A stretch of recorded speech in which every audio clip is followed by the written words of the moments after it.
Okay, Chag Shavuot Sameach.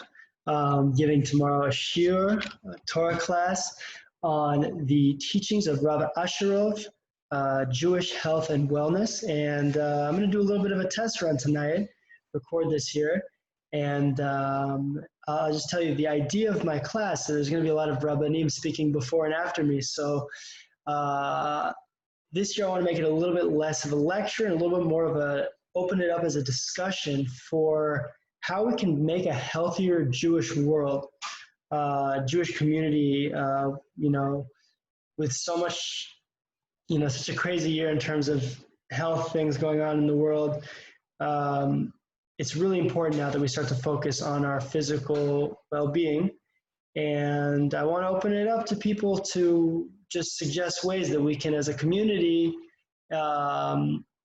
make healthy changes so that we can keep the Torah in a very healthy manner. So that's the first thing. I also want to speak a little bit about the Rav Asherov. This is a class that I've given. Actually, this is my, I think, fourth Shavuot that I've given this class on Torah, health, and wellness. But this year I'm focusing it. I like to change it every year because hopefully every year I'm growing as a health and fitness professional, learning more skills, learning more, about the field, from exercises to how the body works to injuries, all that stuff, and hopefully growing as a Torah scholar every year. So I try to combine those two things and hopefully come up with a better class on this every year because I'm very passionate about this topic of health of the body and also about the amazing resource that we have, which is the Torah, as a guideline for living healthy lives, both for our spiritual side and our physical side. So the Rav Yuval Cohen Asherov is a Rav that I came across this year who filled a void that I was been looking for, actually, because I've been looking for Rabbanim that are well-versed in medicine and healing and things of that nature. And there are a few that I've found, but I was very happy to learn about the Rav through my wife when she went to a cooking class, a seminar on basically how to make healthy desserts. And the lady who ran the seminar had suffered from a lot of ailments at a young age, knee problems, things of that nature. And she tried many different things, but when she spoke, did seminars by this rabbi, she was able to, by changing her lifestyle and diet, alleviate a lot of these problems, especially severe knee problems at a very young age. So from this lady, who's actually named Aderet, like my daughter, like our daughter, we started to watch some of the classes by the Rav Asherov, and we have his book here.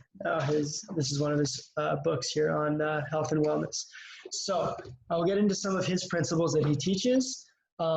First, I would just like to say, just like, we have kashrut that gives us a good guidelines on what to eat and what's good for our body.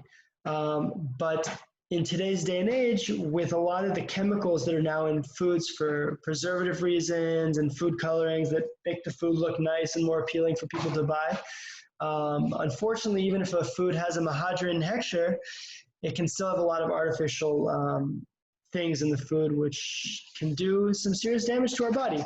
And I want to kind of maybe make an analogy to that. Like, let's say a person goes and wakes up nates, for the nates davening. They wake up early in the morning. They go to shul for the sunrise shachari davening, and they put on their tefillin, and they're there for the davening. But let's say they're just sitting there the whole time and not doing anything. Now, they might have checked off the boxes for getting to shul, for putting on tefillin, but are they really doing something healthy for their soul, for the neshama, by just not focusing on the davening? So that could maybe be an analogy for things that we eat that might have mahadrin, kosher, hechsher, but have some pretty nasty ingredients in there. So Well, I want to look into more food issues this year. I usually, in the past, have focused a little more on fitness and the movement and how we're lacking so much movement nowadays, and we need to be more active. I'd like to focus this a little bit more on the nutritional side, but we will touch on some of the other, cover some of the other bases. So, in our Jewish world, we have a lot of things like kiddushes and smachot, oneg Shabbat. Uh, it is not easy to eat properly as a frum Jew. There are a lot of things in front of us that there's just a lot of food, thank God, that we like to celebrate with, and it's a big part of our culture. And nowadays, we just have to be very careful because of a lot of the unnatural things in foods to just make sure that we're eating properly at these various events, if that's possible. I know some Rabbanim will say, I know Rav Avigdor Miller, Big Rav, would say that children should be able to drink soda on Shabbat because you want to make the Shabbat very special and you want to have the Oneg Shabbat. And I would say I agree with that to some extent, that you need to have special foods on Shabbat and maybe a little something sweet and delicious. But what I think is very important, what we've tried to do as a family, and I think what Rav Asherov would preach, as well as others that are very focused on health, is that you can have desserts and delicious tasting food that is made in a healthier way, with more like things like fruit and more whole wheat spelt type of things, less shortening, margarine, things of this nature. So we can have delicious foods that might cut out a lot of the sugar, use half the sugar that the recipe calls for, maybe, and things of that nature. So there are ways to make our desserts healthier, for one, and to really pay attention to that. So that's one thing. Now, just like the Torah is our guideline for how to avoid a lot of our Yetzer Haras. Yeah, our Yetzer Hara is our evil inclination, what is pushing us to follow our animal instinct of just doing whatever we want to do in life. Our Torah is our guideline to say, no, I'm not just going to do what I want to do. I need to do what is right in God's eyes, what Hashem wants me to do, which is follow the Torah, even if it's not exactly my ideal, way to live. If it's not like, I might want to eat a cheeseburger or something like that, but the Torah gives us guidelines not to. So things like that. So just like with food, we have to do the same thing. That we have our desires to eat many different things, and we hopefully should have the strength to realize that we need healthy bodies to serve Hashem, to take care of our families, and to live Ad Mea V'Esrim B'ezrat Hashem. So a little bit about the Rav Asherov. He lives up north in the Yeshuv of Oraganuz, near Meron, near the kever of the Rashbi, and he studied medicine as well as alternative medicine. He studied traditional medicines as well as alternative medicines, a lot of acupuncture and things of that nature. And he became a Baal Tshuva, actually, and then a Rav by the Kabbalah. He learned the Zohar and a lot of the Kabbalistic teachings, filled in a lot of the voids that he felt like from his learning in medical studies. So he teaches a lot of classes on Zohar and Kabbalah. He's a big Kiruv rabbi. I know personally a family in my community that became observant thanks to this Rav, and they were already married and had kids, and they were kibbutznikim in the north of Israel, and they started attending his classes and became big followers of him. And my friend would even go to early morning 3 a.m. classes with him on the Zohar. So he's a very special man. He has a health clinic in Israel as well, and he's been known to treat many, many people with various ailments. And it's hard to make a reservation there, but he's known to have great success with his medical healings as well that incorporate a lot of the Torah teachings of the Rambam, the Zohar, the Arizal, things like that. So one of his main principles, and this is a big Rambam principle too, is that the body has an amazing natural ability to heal. We were created with an amazing body that just knows how to defend us from bacteria and different, all kinds of different things out there. Our bodies are very strong and amazing in the way that they work, but they need the proper fuel. They need to be taken care of properly. So if we give them the proper exercise and the right food, then they should have the koach to, our body should have the koach to really fend off a lot of the bad things. And we need to release a lot of the toxins from our body. The Rav is big on this, is releasing toxins from the body so that the body can naturally do a lot of the healing.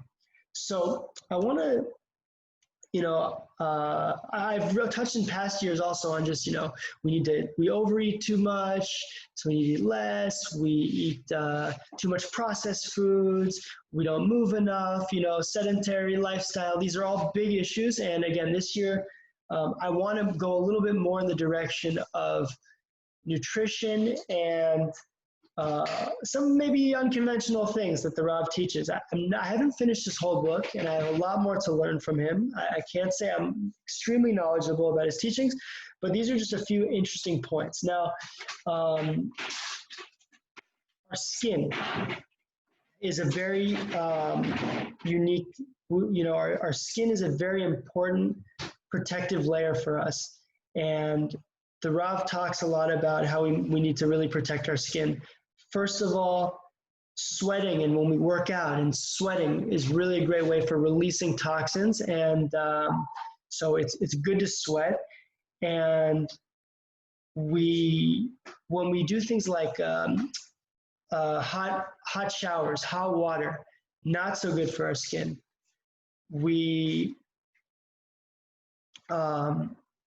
Many people, and myself included for many years, would take very hot showers, and it can actually damage the skin, dry it out, make it, it can damage the skin. So the Rav is not in favor of hot showers.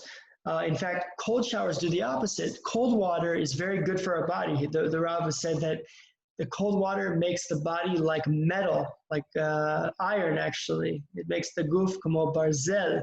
It really is good for us and good for our skin and just good for our bodies. So what the Rav recommends when showering is you start off with lukewarm water, and then you start to make it a bit colder, and then you finish off the shower with as cold as you can handle for maybe half a minute to a minute. And don't get too much cold water on your head though. You don't want your head to get a headache or, to kind of really get cold from, cold water on your head. So that's the first thing, is watching out for hot water. Also likewise, sun, and as we know, sunburns hurt, and sun exposure is not good for our skin. So we want to, things, sunscreen and, covering up our skin and protecting it from sun damage is also important. Let's see. Because our skin lets out a lot of toxins, the Rav also says that wearing clothes that are too tight can also be a bit problematic. So we should wear a little bit looser clothes that give the skin, give space for toxins to leave through the pores.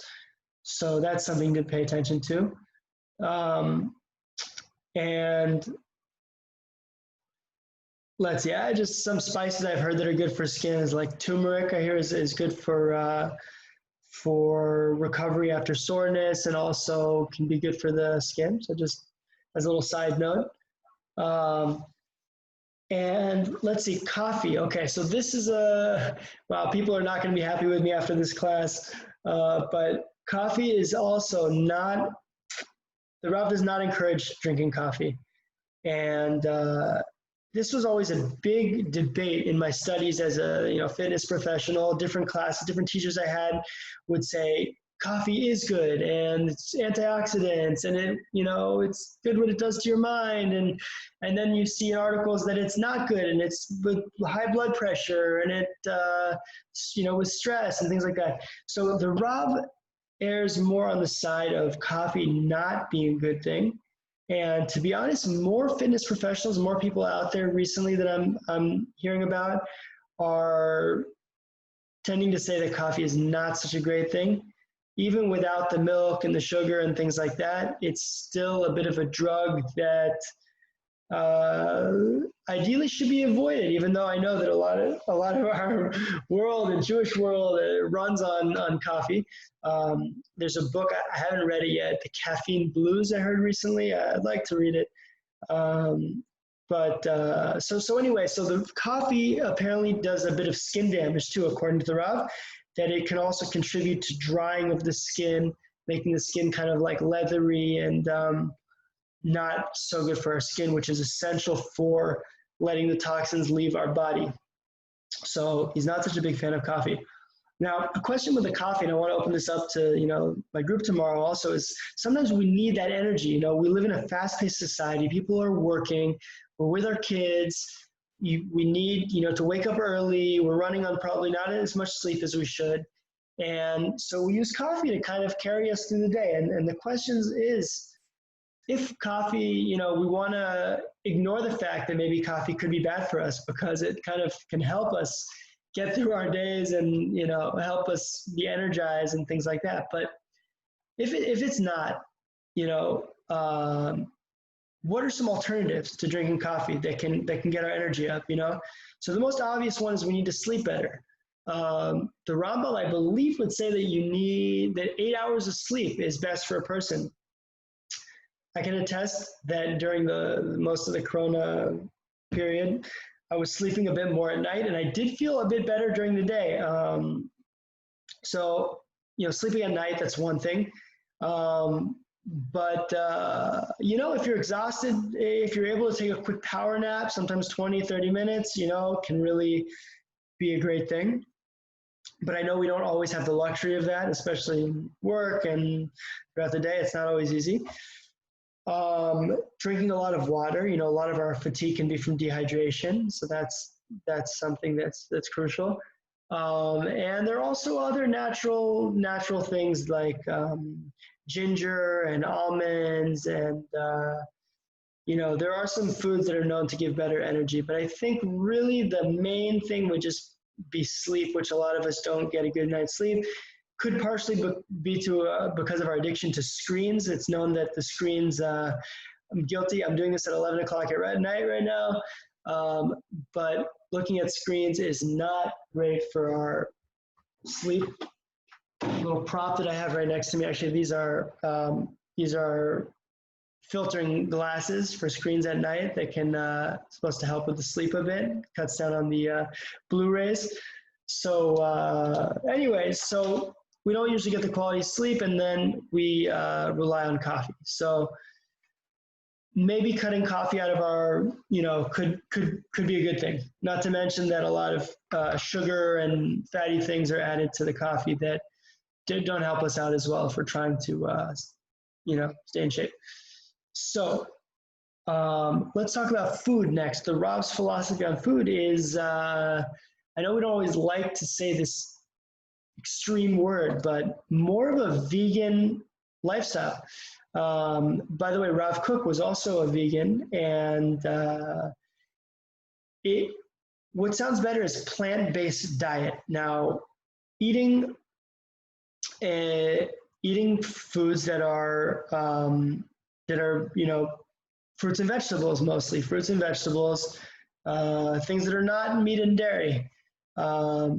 These are harder for the body to process. Now, we do have throughout the Torah times where we're supposed to eat, meat. After all, in Shavuot, we have the minhag of eating the cheesecake, and we know in the Beit HaMikdash there was eating with the korbanot and eating meat and things like that. So the Rav will say that in small quantities, you can have some meat, and it's, not great for the body, but it's, the body can fight it better if it's a small percentage of your diet. But when we overdo it with meat and dairy, it's harder for the body to handle, according to the Rav.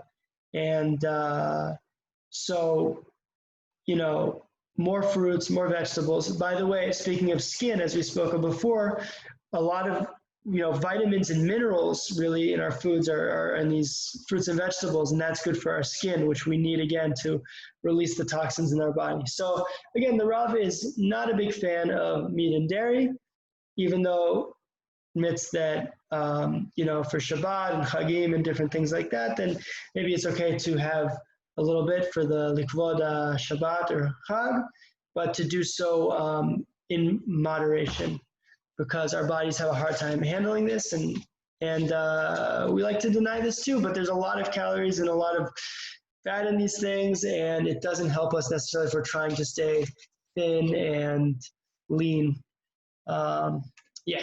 So let's see here. Airflow. The Rav, I've heard some of his classes on ideas related to the air.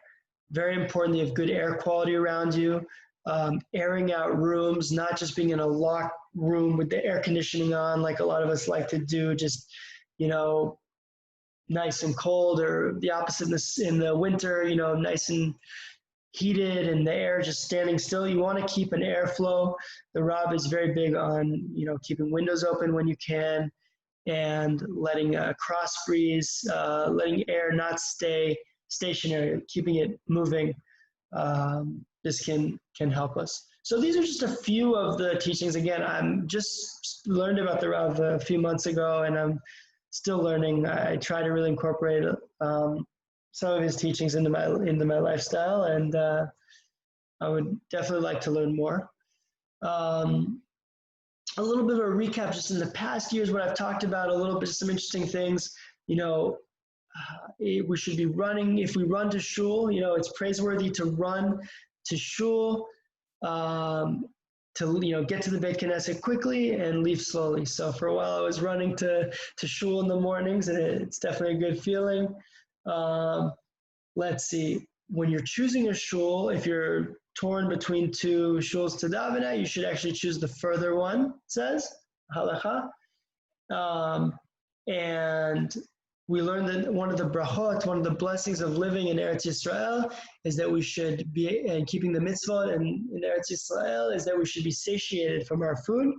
Our food should satiate us, and we know that the Torah does not want us to overeat and be gluttonous. It speaks against gluttony in many of our Sfarim, that we just shouldn't overeat, and we should not be too attached to the physical. We need to eat in order to live, not live to eat, as the saying goes. So as a fitness professional, also the exercise is a big one, and I'm happy to see in Israel just the culture of more walking and running and biking, and people just exploring the beautiful land of Israel in the natural ways for exercise and to see the beauty of the land of Israel. So I think things are improving in that end. But as I said, the nutritional side in the frum community is difficult today. And B'ezrat Hashem, we should break some of our bad habits that are not good for our body, and still try to find happiness. That maybe we're cutting down on our sugar, but it shouldn't take away from our oneg Shabbat, things like that.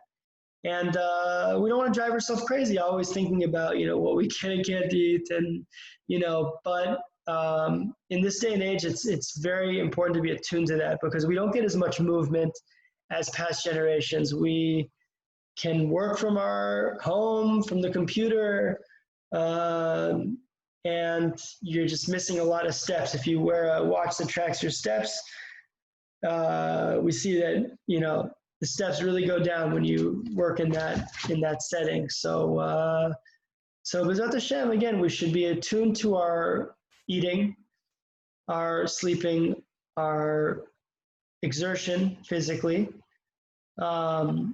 We should keep learning from the Torah. I just had the benefit, how do I say, the honor, the zchut of finishing Masechet Brachot with the Daf Yomi a few months ago.